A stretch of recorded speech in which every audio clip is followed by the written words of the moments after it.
Boys, UFC Fight Night Cannonier versus Imavov is happening this weekend, and I'm not gonna lie, this is a pretty good fight night card. I'm pretty happy about this one. Lots of good, exciting fights for this whole month. This whole month is pretty much stacked of just good fight cards. Now, we're gonna go through every single fight on the card. I'm gonna tell you guys who's gonna win and how, give you guys my rare predictions. And yeah, let's start off with the prelims opener. Women's strawweight division. We have Reina dos Santos taking on PUJA TOMAR. Now, dos Santos fought by far the harder competition. In my opinion, she's way more well-rounded and just pretty much just better everywhere. Now, TOMAR, she's making her UFC debut. I'm pretty sure she's going to be the first Indian in the UFC, and she has a huge fan base right now. She's a very, very aggressive fighter. She has 6 KO wins, and all of her losses came by finish, so whenever she does lose, it's not by decision. But like I said about dos Santos, fought the harder competition. You know, TOMAR hasn't fought the greatest competition in the world. She has a lot of holes in her game, especially in the ground, so I think dos Santos has got this. At least it's either going to be, you know, we're going to continue on the theme of constantly losing by finish, and dos Santos is going to get a submission win, or dos Santos by decision. One of the two, more likely than not by decision. I can see a 29-28 decision win for dos Santos. Maybe TOMAR gets the first round, but after that, repeatedly getting taken down and held there, ground and pound, move for submission threats. I see dos Santos winning this pretty comfortably, I'm not gonna lie. Let's keep moving down. Bantamweight division, we have CODY Stamann taking on Taylor Lapilus. You know, looking back at it, this guy doesn't have that much success in fights unless they're like the bottom level fighters. Taylor, on the other hand, he has almost like a 10-inch reach advantage in both of his legs and arms, so he's gonna have a giant reach advantage in there. In my opinion, he's just a way better striker. He has the faster, the more accurate, the more dynamic strikes out of the two, but in order for him to win this fight, he needs to have constant output, because CODY Stamann will continuously shoot and try to get some sort of takedown. I think that's the path for victory for CODY, constantly shooting, trying to get it to the ground.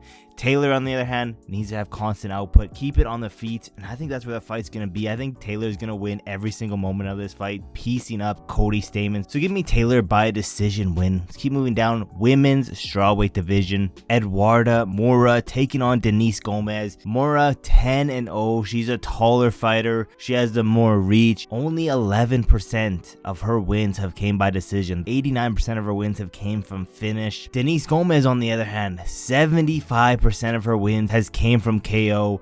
In my opinion, I think she's gonna gas out in round number 2, throwing nothing but heavy shots in the first round. In her last fight, she got taken down over and over and over again. MOURA, on the other hand, more well-rounded, has really good wrestling, and because of that, you know, 2 and 2 kind of equals 4. So give me MOURA by a decision win, 29-28. She's gonna be able to get past the first round of the Raging Bull of Denise GOMES, constantly taking her down. Might see a little bit of like a wet blanket approach, but regardless, we're gonna see MOURA get that decision win. Let's keep moving down. Bantamweight division. John Castaneda taking on Daniel Marcos. Now, John Castaneda, in my opinion, has a better grappling, and Marcos a way higher level striker. Marcos currently 15-0. Marcos just has a super high level striking.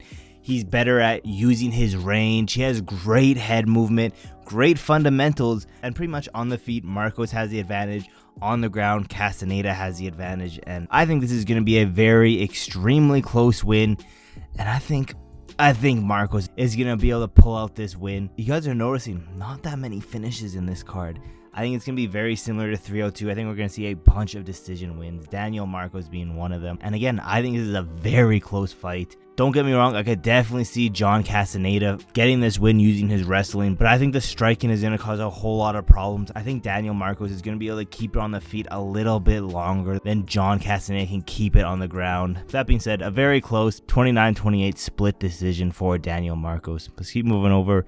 Another bantamweight fight, we have Brad Katona, the 2-time Ultimate Fighter, versus Jesse Butler.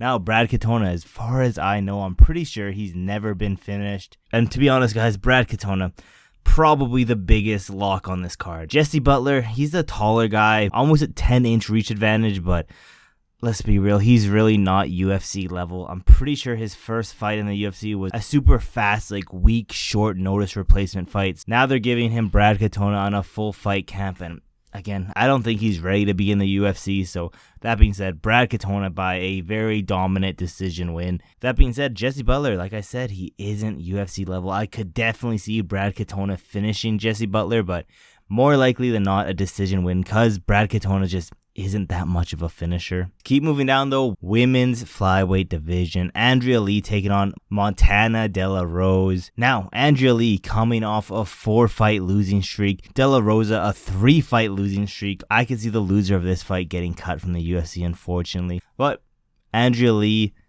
to be honest, she didn't look that great in her last fight. She is the more dynamic striker. De La Rosa, the better wrestler. So the fight is going to be Andrea Lee trying to keep it on the feet. De La Rosa trying to take it to the ground. Now, they've already fought previously. Andrea Lee has won that fight. I'm picking Andrea Lee to win it again. Give me Andrea Lee by a decision win. Probably like a unanimous 29-28 decision win. De La Rosa just...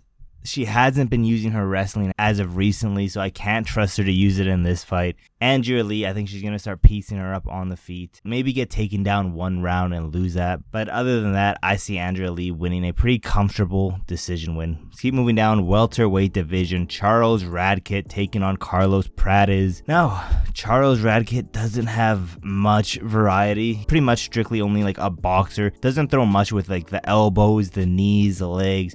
Carlos, on the other hand, has the height and reach advantage. 72% of all of his wins come from knockout. His average fight only lasts 7 minutes and 39 seconds. He throws a whole lot more variety. Kicks, knees, elbows, everything you can think about, he throws them. With that being said, he didn't look that great in his last fight. However, I think Carlos is going to knock out Charles Radtke. Give me a round 2 KO for Carlos. Keep moving down. Lightweight division. THIAGO Moises taking on LUDOVIT Klein. Now, Thiago Santos, the way better wrestler. In my opinion, he has the better cardio. He's fought the higher competition by a landslide. He's been in the UFC for a hot minute now. Now, LUDOVIT, on the other hand, he hasn't been in the UFC as long. He hasn't fought the higher competition, but he has the way better striking. And you know, it's not like Thiago Moises has never been caught on the chin before. Give me another KO win.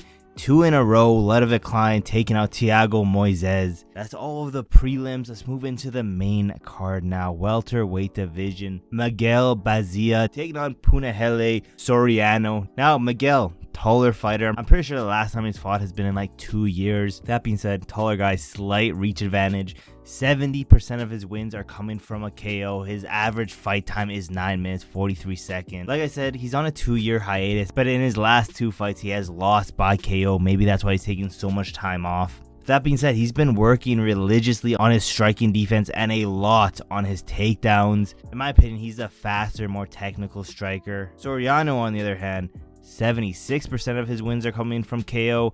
Average fight time practically dead even. A 13-second difference, 9 minutes 30 seconds. Now, someone's getting put to sleep in this fight. I see the guy who had the 2-year layoff actually getting this done. I think he might be an underdog. I'm not too sure, but I just see him improving more and more and more, and I think he's actually going to get it done. So give me round 1 KO for Miguel. But let's keep moving on. Middleweight division. Julian Marquez taking on Zachary Reese. Marquez, 67% of his wins come from KO. 33% come from submissions. He's never won a fight by decision. He's also never been submitted either. Zachary Reese, on the other hand, the exact same stats. 67% of his wins come from KO. 33% come from submission. Never won a decision win. His average fight time is 1 minute and 32 seconds. This is a big jump up in competition for Zachary Reese. And his cardio is pretty unknown. His average fight time being under 2 minutes. His cardio is very unknown right now. And because there's just a lot of unknowns in Zachary Reese, it's very hard to pick him. Marquez fought the harder competition. I think he's going to get it done. I think he's going to get a KO win in the late 2nd round against Zachary Reese. We only have a few more fights left. We have middleweight division. Bruno Ferreira taking on Dustin Stolfus. Now, Dustin, no chin at all, I'm not gonna lie. Bruno Ferreira, 73% of his wins come from KO. He has some good knockout power, I'm not gonna lie. Good wrestling, really good sweeps to get it to the ground, but I don't think he's gonna need his wrestling. I think he's gonna catch Dustin on the chin in the first round and put him down. Give me round 1 KO for Bruno Ferreira. To keep moving over, bantamweight division, a fight that's been made I think around like 3 times now. RAUL Rosas Jr. taking on Ricky Turciois. Now, RAUL Rosas Jr., 63% of his wins come from submission. He has some very crazy and reckless striking. It's like his chin is just begging to get hit so badly. But at the end of the day, he is so young in his UFC career and just in MMA in general. He should be improving like crazy after every single fight. Ricky, on the other hand, reach advantage. 67% of his wins come from decision. He has a very awkward style. He's more well-rounded than RAUL Rosas Jr. right now. But like I said, RAUL Rosas Jr. should be making hella improvements. So give me RAUL Rosas Jr. by a decision win. I don't think he's going to be able to finish Ricky, but I definitely see him winning a decision win. But like I said, Ricky has a very awkward style. Don't be surprised if we see a very, very close decision win for RAUL Rosas Jr. Could even be like a split decision. But that being said, co-main events of the evening, light heavyweight division, Dominick Reyes taking on Dustin JACOBY. Now, Dominick Reyes coming off a 4-fight losing streak. The last 3 of those fights have ended in a pretty brutal KO. Now, I honestly only see the way Dominick Reyes can win this fight is if he uses his wrestling. And to be honest, I don't even think his wrestling's all that great. Hopefully he's been like locking himself away and just drilling takedowns and trying to change his game that way, because the striking just isn't it right now. It hasn't been working in the last 5 years. That's right, 5 years was the last time he won a match. Dustin JACOBY, the better striker by a landslide. He throws very technical, textbook level shots, and he throws a ton of volume, has great counters, and you know, I think he's gonna counter Dominick Reyes and send him to the shadow realm one more time.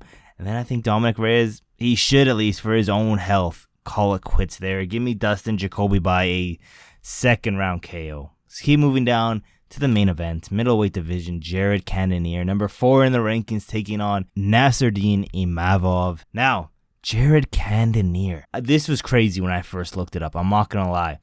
Did you guys know this man is 40 years old?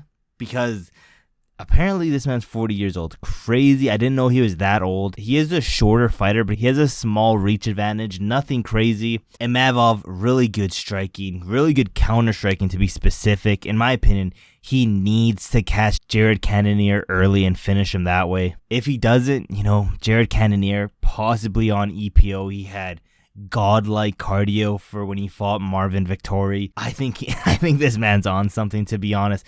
I think he's probably gonna lose the first, possibly the second, but you know, that EPO cardio is gonna come in clutch around 3, 4, and 5, and he's gonna win a decision win that way.